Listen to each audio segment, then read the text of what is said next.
Langue des anges et pastorale. Traduit en français, ça signifie pasteur.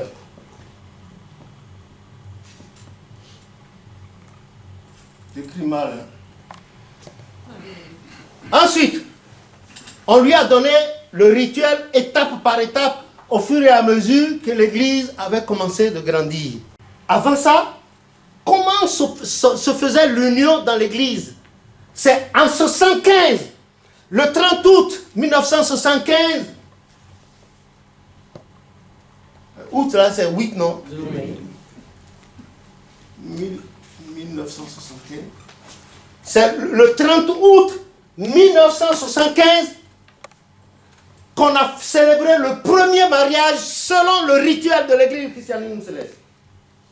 L'Éternel a fait cela pour récompenser Papa Oshofa parce que 5 ans auparavant, il a perdu son compagnon d'enfance. Le premier seigneur évangéliste de l'Église du christianisme céleste, celui qui a exporté l'Église vers la Côte d'Ivoire en 1950 et a fait la première chorale de l'Église du christianisme céleste. Le voilà. C'est un opérateur musical. Tous ses enfants, ils ont fait la garde républicaine là. Musique, c'était des génies en musique. C'est lui qui a fait la première chorale dans l'Église du christianisme céleste en 1950. Et les chants qu'on a aujourd'hui dans l'Église, quand l'Esprit donnait dans ces années-là d'évangile, c'est lui qui mettait ça sur portée. 5 ans après, Maman Yaman,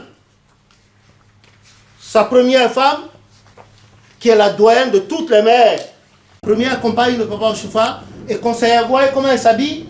Donc, cette femme est morte en mars 1975, à un moment dont je viens de parler. Et c'est dans la même année que l'Éternel lui a donné le rituel du mariage. Le rituel du mariage dans l'église du christianisme céleste. Et la première personne à avoir fait ce mariage, c'est sa fille Edith. La voilà là. Elle a fait on a fait le premier mariage de l'église du christianisme céleste le 30 août 1975. Le premier mariage avec le rituel propre à l'église du christianisme céleste, le 30 août 1975. À Porto Novo, ça a été fastidieux. Maintenant, comment ça se faisait avant son arrivée? Avant qu'il y ait eu ce mariage-là. En ce moment, dans l'église, pour coordonner les rapports entre personnes, hommes et femmes, eh bien, quand le leader en question, leader Mvenu, donc, à l'époque, quand on voyait un jeune homme avec une fille, 1 ou 2 fois, les mamans se lèvent. L'église était bien structurée, se lève, on appelle la fille, on dit, mais on t'a vu avec ce type-là. Qu'est-ce qu'il y a? Qu'est-ce qu'il y a entre vous deux? Vous n'amenez pas le... Elle dit non, il a dit qu'il m'aime. Les hommes demandent au garçon, lui il dit non, qu'il est là, il est en train de voir son caractère. Si son caractère est bon, il va l'épouser. Les gens lui demandent, tu as déjà couché avec elle une fois? Il peut dire oui, il peut dire non. Alors, s'il avait déjà couché avec la femme, alors les mamans lui demandent, pourquoi tu dis alors que tu es en train de voir son caractère? Il fallait finir d'étudier son caractère avant de coucher avec. Donc si tu as couché avec, son caractère est bon, elle va devenir ta femme. Il n'y a rien à faire, je vous assure. Et ça marchait. Mais voilà comment ça se fait. Quand quelqu'un me lise Jérémie 33, verset 2 et 3, ouvrez vos Bibles s'il vous plaît. Et on verra. Parce que je vais vous parler maintenant du mariage dans l'église du christianisme céleste. Voilà, voilà sa maman. C'est par elle, je vous ai donné les chants qu'elle a eu. Et c'est la fille de cette dame-là que je vous ai montré tout à l'heure. C'est par elle que le premier rituel du mariage que l'Éternel a décrété pour l'église a été fait. On verra cela également dans les détails. Et nous allons pousser un peu plus. C'est dommage, je ne peux pas tout expliquer. Une autre fois. Maman et votre chargé se contenteront et puis le papa là de vous dire le reste. Que le nom de l'Éternel soit béni. Lisez-moi. Jérémie 33, verset 2, 3. Oui, lisez. Ainsi parle l'Éternel. Maman, asseyez-vous pour lire, s'il vous plaît. Oui, qui fait ces choses. Ainsi parle l'Éternel qui fait ces choses. L'Éternel qui les conçoit et les exécute. L'Éternel qui les conçoit et les exécute. Lui dont le nom est l'Éternel. Lui dont le nom est l'Éternel, c'est-à-dire qu'il n'a ni début ni fin. Oui. Invoque-moi. Ah, un instant, s'il vous plaît. C'est-à-dire que je vois une jeune dame dans la rue. Je ne sais pas si elle est chrétienne céleste ou si elle n'est pas chrétienne, ou bien c'est sur la parole que je la vois. Je l'ai vue, je l'ai remarqué et mon cœur a commencé par battre. La chamade. Alors, je ne veux pas directement lui dire, vous me plaisez. Non, non, non. Si vous dites ça, même si elle m'était destinée, le Satan vient. Tout ce qui est bon pour la gloire de Dieu, le Satan interfère. Il faut toujours passer par le Saint-Esprit avant d'aller là. Donc, c'est vrai, mon cœur bat pour elle. Peut-être que son cœur aussi en retour bat pour moi. Mais je n'ai rien à lui dire. Parce que le dernier mot revient à Dieu. À l'Éternel, la terre et ce qu'elle. Le monde et celle-là et moi. Vous êtes d'accord? Elle appartient à Dieu, j'appartiens à Dieu. Elle connaît, l'Éternel connaît ses défauts. Puisque c'est lui qui l'a créé. Il connaît mes défauts. Je ne peux pas aller vers elle tant que je ne suis pas allé vers l'Éternel pour que l'Éternel me dise, ah, c'est bon. Mais seulement, elle a tel défaut, elle a tel défaut. À tel moment de votre union, il y aura ça, il y aura ça, il y aura ça. Il y a telle et telle précaution à prendre avant que... Oui, continuez la lecture. Invoque-moi et je te répondrai. Ah, vous la voyez, elle vous voit, elle se retourne vers Dieu. Elle dit, Dieu, mon cœur bat pour ce jeune homme-là. Le jeune homme dit, mon cœur bat pour cette femme-là. Donc tu mets le problème devant Dieu. Tu ne dis pas à Dieu, je veux l'épouser coûte que coûte. Non. Voilà les erreurs que nous faisons. Le dernier mot revient à l'Éternel. Le dernier mot, sur elle comme sur moi, revient à l'Éternel. Tu poses le problème à Dieu, mais tu ne dis pas à Dieu que ta volonté soit faite. Ça encore, c'est une fausse prière que nous faisons. Mon frère, quand tu sors de la maison, le petit veut partir avec toi, tu arrives à le calmer. Et tu lui promets, par exemple, qu'est-ce que les enfants aiment beaucoup? Bonbons. Hein? Bon, tu lui dis, bon, je t'amène des bonbons. Hein? Il se tait. Il se tait. Quand le chargé va en ville, il revient. Quand l'enfant le voit, l'enfant demande quoi? Alors, au moins, il sait que son papa lui a promis des bonbons. Maintenant, qu'est-ce que l'Éternel vous a promis dans ces circonstances-là? Et vous dites que sa volonté soit faite. Lui, il a promis, l'enfant sait, et il dit, papa, que ta volonté soit faite. Parce que papa lui a promis. Donc la volonté, c'est que papa lui donne son bonbon. Mais tu ne vas pas dire à Dieu, parce que tu as vu la fille, qu'est-ce que l'Éternel t'a déjà dit à propos de la fille? Et puis tu dis que non, c'est pas possible. C'est une fausse prière. Il faut que les prières négatives cessent dans l'église. Et qu'on se retrouve. Et que quand vous demandez à Dieu, que cela s'accomplisse. C'est tout. Il ne faut pas demander grand. Dites à l'Éternel d'avoir son dernier mot sur vous. Je t'annoncerai de grandes choses. Voilà, un instant. Ah, tu as vu la fille? Tu t'es retourné vers l'Éternel. Tu as dit, celle-là, je ne connais même pas son nom, Père. Elle me plaît tellement. Ah, ton dernier mot pour nous deux, je vais accepter. Ah, l'Éternel dit, tu m'as respecté. Eh bien, cette fille-là, voilà comment elle est. Voilà comment elle est. Voilà comment... Oui, continuez, des choses. Et des choses cachées que tu ne connais pas. Merci. C'est-à-dire que tu l'as vu tout de suite. Mais ce qui est dans son cœur, tu ne sais pas. Quand vous vous serez mariés, dans 5 ans, vous aurez combien d'enfants? Qu'est-ce qui va se passer? Est-ce que tu vas mourir et la laisser? Ou bien c'est elle qui va te laisser? On ne sait pas. Voilà les choses cachées pour nous. Et ceux qui aiment Dieu vont vers l'Éternel.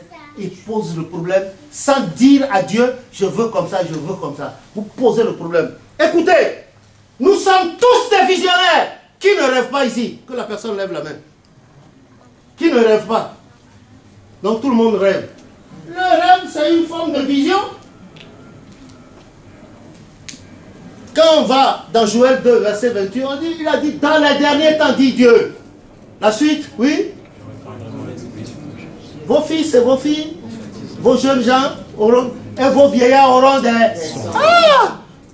Et Job 33, verset 14 dit, l'Éternel parle tantôt d'une manière, tantôt d'une autre. Quand l'homme est profondément endormi, l'Éternel vient et il donne des signes. Voilà.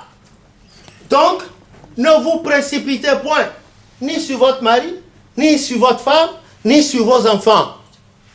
Écoutez, quand vous rencontrez n'importe quelle situation, si c'est le cœur qui bat pour, ou bien c'est pour telle chose, vous ne savez pas, il n'y a pas de visionnaire à côté.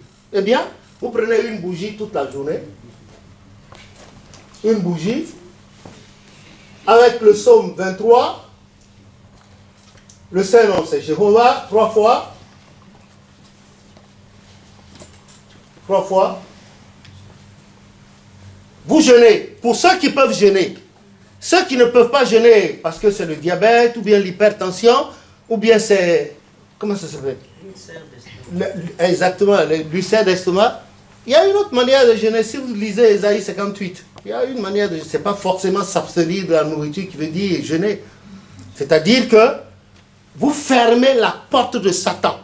Les mauvaises pensées, les mauvaises idées, les mauvaises réactions, vous fermez cette porte.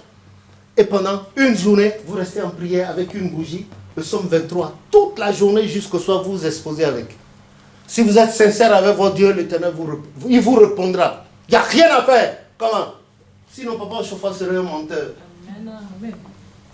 Vous avez compris? Amen. Ah bon? C'est tout ce que vous dites? Amen. Je vais effacer. C'est tout. Essayez voir. Pour n'importe quelle situation, et surtout la situation, le cas d'espèce. Vous faites avec amour, sincérité, parce que Dieu aime la sincérité. Il dit que les hommes le trompent de la bouche et lui mentent de la langue. Il ne faut pas que nos cœurs mentent à Dieu. Vous avez compris? Vous faites ça sincèrement, l'Éternel va vous renseigner. Et puis, l'Éternel vous dira, voilà, avec cet homme, vous pourrez faire tel nombre de kilomètres dans votre vie. Avec cet homme-là, voilà ce qui va se passer. Avec cette femme-là, voilà ce qui va se passer. L'Éternel vous renseigne là-dessus et vous demeurez ferme dans votre truc et vous allez voir, les choses s'accomplissent. Un jour, l'Éternel lui-même va créer une situation dans laquelle vous allez vous rencontrer sans témoin. Ou bien on va passer par la maman de la paroisse, comme ça se faisait à l'époque. Et puis vous vous rencontrez. C'était ce qui se passait dans l'église. Les mamans là, voient la jeune fille, une ou deux fois avec le dimanche. Qu'est-ce que tu as? Il a dit qu'il m'aime. Les papas demandent au jeune homme, non, tu as déjà couché avec? Non. Oui, je suis en train de voir. Oh, non, tu as couché? Il dit oui, bon, c'est fini, elle devient ta femme. Alors, qu'est-ce qui se passe? Le chargé de la paroisse, là, le premier sacristain, leader là, on fixe un jour. C'était comme cela que ça se passait dans l'église. On fixe un dimanche. On fait venir les parents de la jeune fille, les parents du jeune homme, et à la fin du culte, après les Alléluia dans les 4 points cardinaux, on fait asseoir toute la congrégation, et lui là, il prenait la parole, le prophète est assis, papa est en sous nous, et maman Yaman, il s'asseyait, et on faisait venir les deux là. On faisait venir les deux. On les mettait là, face au monde. On les mettait. Le prophète est à sa place, papa est en sous nous. Maman Yaman est à sa place. Et c'est le vieux là, Lida Rumbenou là, qui prenait la parole. Et il dit, je vais vous rapporter quelque chose. Voilà ce que telle maman a vu tel jour. Voilà ce que tel papa a vu tel jour. Et la maman se lève. Elle vient là. Elle dit, oui, j'ai remarqué que j'ai vu cette jeune fille là, notre fille là, 2 fois en compagnie de tel, à tel endroit. Mais l'attitude là, ça me semblait un peu... Donc, on lui a posé la question. Maintenant, on demande à la fille, devant tout le monde, de dire ce qu'elle a dit à la maman. Elle dit oui, que c'est vrai, il a dit qu'il m'aime. Mais il n'a pas encore couché avec moi. Oui, il a déjà couché avec moi 1 fois ou bien 2 fois. Bon, maintenant, le papa qui a constaté le fait, lui aussi il se lève, on lui passe la parole, il se lève. On dit, mais... oui, je ne l'ai pas encore connu. Je ne l'ai pas connu. Oui, je l'ai connu 1 ou 2 fois. Mais qu'est-ce qu'il y a? Il dit oui. Je suis en train de voir son caractère. Tu as couché avec? On dit oui. Donc, et maintenant, lui là, le vieux là, il repasse la parole à maman Yaman. Maman Yaman intervient et dit, bon, vous avez vu nos enfants d'aujourd'hui, c'est ça. En notre temps, ça ne se faisait pas comme ça. Voilà ce qu'ils ont fait. Voilà ce qu'ils n'ont pas encore fait. Et le leader là, et toutes les mamans qui ont fait la démarche spirituelle viennent et disent au peuple, à partir d'aujourd'hui, quand vous les voyez, les parents de la jeune fille sont là. Les parents du jeune homme également sont là. On dit, à partir d'aujourd'hui, si vous les voyez ensemble, il n'y a pas d'avortement entre eux. Il n'y a pas de souillure entre eux. Nous, le peuple de Dieu, nous la revoyons ensemble. Nous avons consulté l'Éternel et nous avons vu que c'est bon.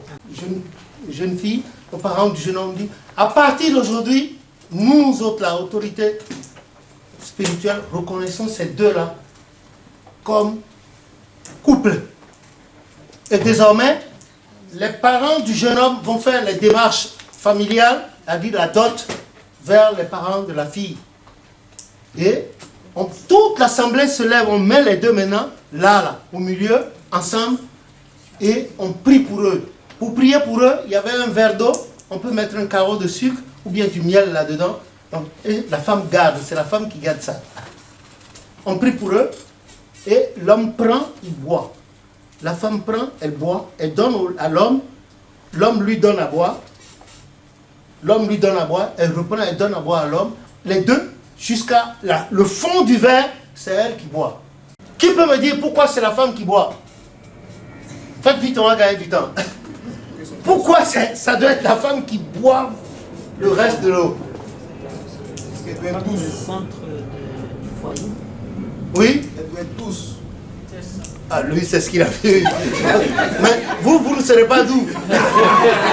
Oui, parlez-moi, on va gagner du temps. Voilà, c'est tout simplement parce que la femme est le centre de la maison. Madame de Staël a écrit, elle a dit, la femme fait et défait la société. Je suis contre la pratique judéo-chrétienne qui dit la femme est l'être faible. Quel être faible? C'est un être faible qui porte des jumeaux, des triplets. Mais vous racontez des histoires. Quel être faible? La femme n'est pas l'être faible. Ça, c'est la tradition judéo-chrétienne qui veut que cela soit ainsi. Je vous prie au nom de Jésus. Retrouvez ce livre-là. Vous allez voir ce que Papa Ochofa a dit de la femme. Papa Ochofa n'a fait que 6 mois de CM2. Et il n'a même pas eu son certificat d'études primaires. Lisez ça. Vous allez voir la thèse qu'il a sortie. Donc, voilà comment ça se faisait.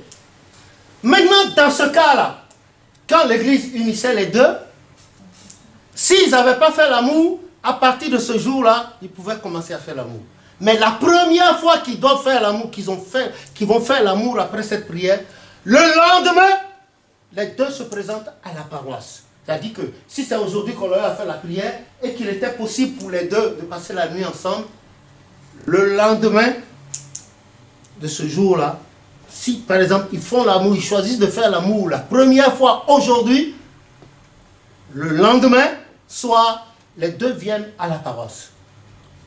La jeune dame, en venant à la paroisse, elle a un sac. Dans ce sac, elle a de nouveaux habits. Tout ce qu'elle a de visible et les sous-vêtements, une autre paire de chaussures, tout, c'est dans le sac. Le jeune homme aussi, lui aussi, il vient de la même manière.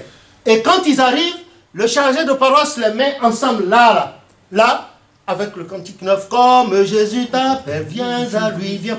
Il leur fait ça, il leur fait une prière de purification et de sanctification. Il leur fait l'eau, le savon, l'éponge, la bougie. Ils vont se laver.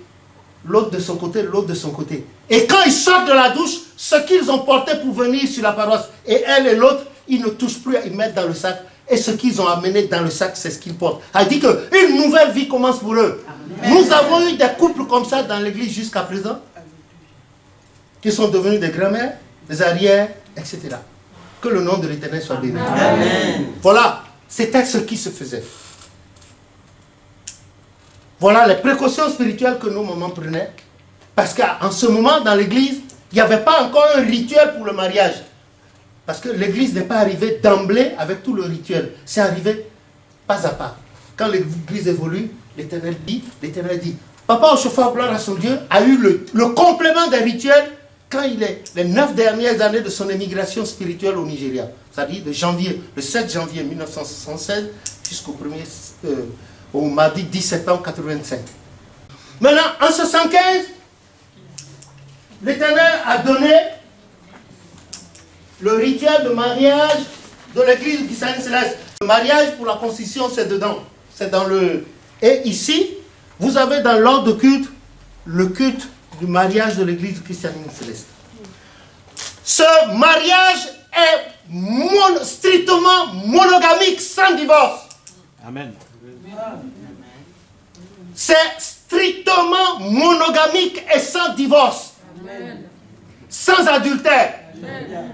Quand vous faites le mariage selon le rituel de l'église du christianisme céleste, comme il a été donné à Papa Ochofa, et le premier a été fait le 30 août 1975, le reste là, c'est quand vous vous engagez là-dedans, c'est sans divorce.